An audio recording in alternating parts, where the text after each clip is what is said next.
I'm J.M. Hirsch, and it is time to explore the serious side of frozen fruity cocktails.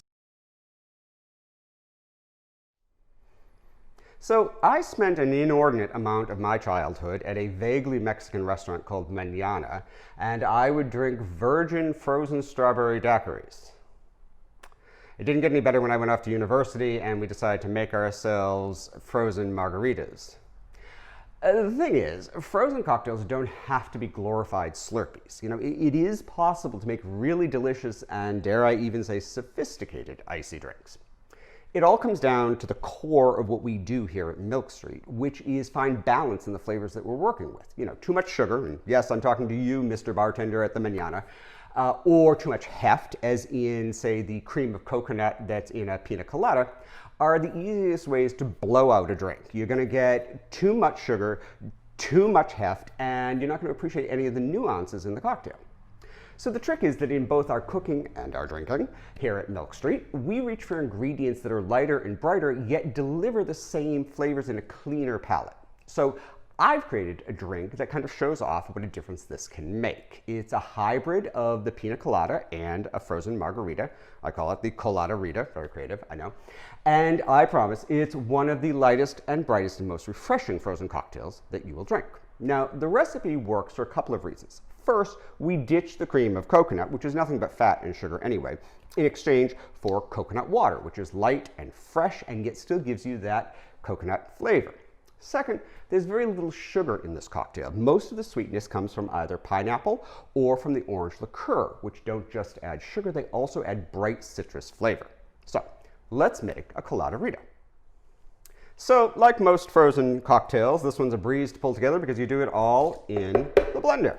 All right, so we've got a cup of pineapple chunks. I wish I had fresh, I don't, so be it.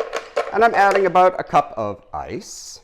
And to that, we're going to add white rum, 3 ounces. Like I said, this is going to be a kind of a long pour and going to be delicious. 3 ounces of rum. And by the way, do not go for top shelf stuff here. I mean, this may be a sophisticated frozen drink, but it's not that sophisticated. And we're going to go for 1 ounce of orange liqueur, just to brighten things up a little bit. That might have been 1.5 ounces. You'll still be good. All right, and then we're going to go for 3 ounces of coconut water. And make sure you get unsweetened.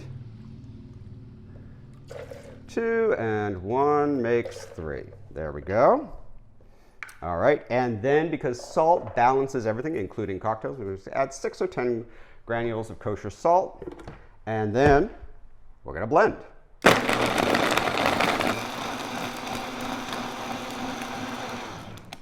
All right, usually 15 seconds is plenty. So we've got our Colada Rita.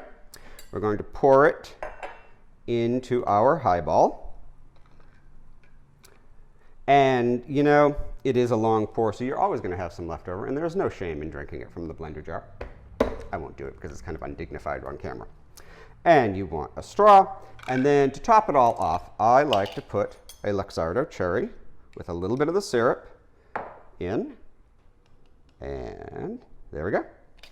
So cheers to a lighter, brighter Pina Colada, frozen margarita, call it what you will. Cheers.